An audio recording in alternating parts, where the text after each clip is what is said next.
हमारे बड़े बुजुर्ग अक्सर कहा करते हैं कि वक्त की कद्र किया करा करो। वक्त आपको कभी हारने कभी झुकने नहीं देता अगर आप उसकी कद्र करते हैं तो। आज हम आपको वक्त से जुड़ा ही एक ऐसा किस्सा बताएंगे जिसने इस एक्टर को आसमान की बुलंदियां दी तो ज़मीन में धंसा भी दिया। ये एक्टर थे राजेश खन्ना साहब।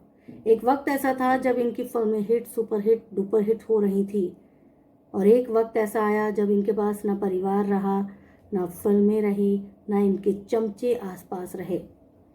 जब राजेश खन्ना अपने करियर के पीक पे थे तो चमचों से भरे हुए थे, यानी कि इनके आसपास चमचों की लाइनें लगी रहती थी।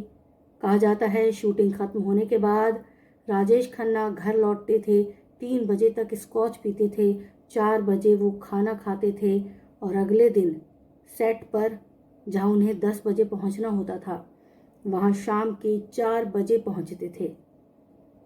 राजेश खन्ना की लेट लतीफ़ी के किस्से बहुत मशहूर हैं, और उस वक्त राजेश खन्ना का स्टारडम का ये आलम था कि बहुत सारे डायरेक्टर जो हैं राजेश खन्ना को ये बात कह नहीं पाते थे कि आप लेट हैं, आपको टाइम पर आना होगा।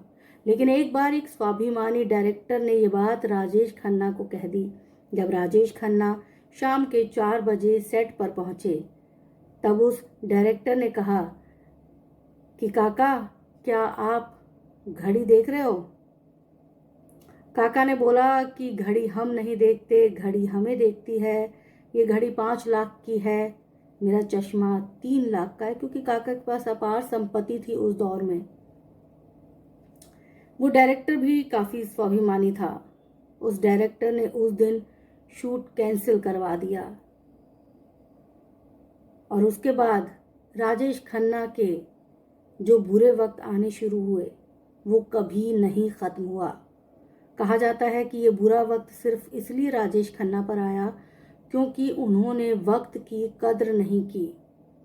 दूसरी तरफ लोग अमिताभ बच्चन का उदाहरण देते हैं, क्योंकि अमिताभ बच्चन एक वक्त पर बहुत बड़े स्टार नहीं थे, लेकिन उन्होंने खुद को स्टार बनाया मेहनत और लगन के बदौलत।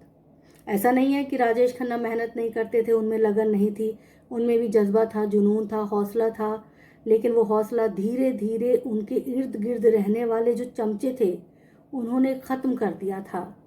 क्योंकि जब आप चमचों से भरे होते हैं, आपके आसपास सिर्फ चमचे होते हैं, तो वो आपको आपकी आलोचना तक पहुंचने ही नहीं देते हैं।